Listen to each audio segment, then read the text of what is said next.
the opportunity to participate in whatever is happening in the country and influence what's happening. So I'm not sure that the one person, one vote is really that important. It's that's what it's about, but it's how you use that, whether you actually use your influence properly to change things. And I think that's more important at a local community level perhaps than it is at a big democracy idea.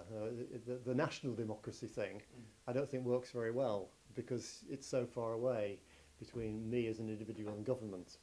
But I think locally, democracy can work very well in terms of, I don't know, I'm a member of Ella Street Residents Association and the Limes Residents Association, and that sort of democratic structure is more interesting, I think, in a way, and more helpful than because you have real influence over local things, and that's more important, I think, than having real influence over the big things, because the big things happen anyway, you know, and we don't have a lot of control over them.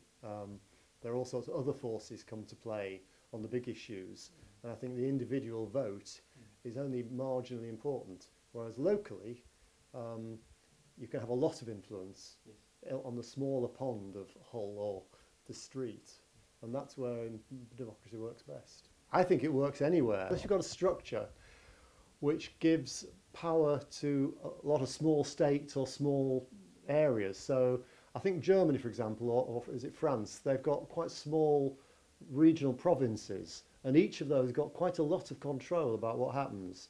Whereas we don't, we've got that as sort of England and Scotland and Wales, but we don't have Yorkshire or the North as being a democratic unit. And so I think the smaller the democratic unit, the more effective the individual is. So I think it could work in other states if the units of democracy are small enough.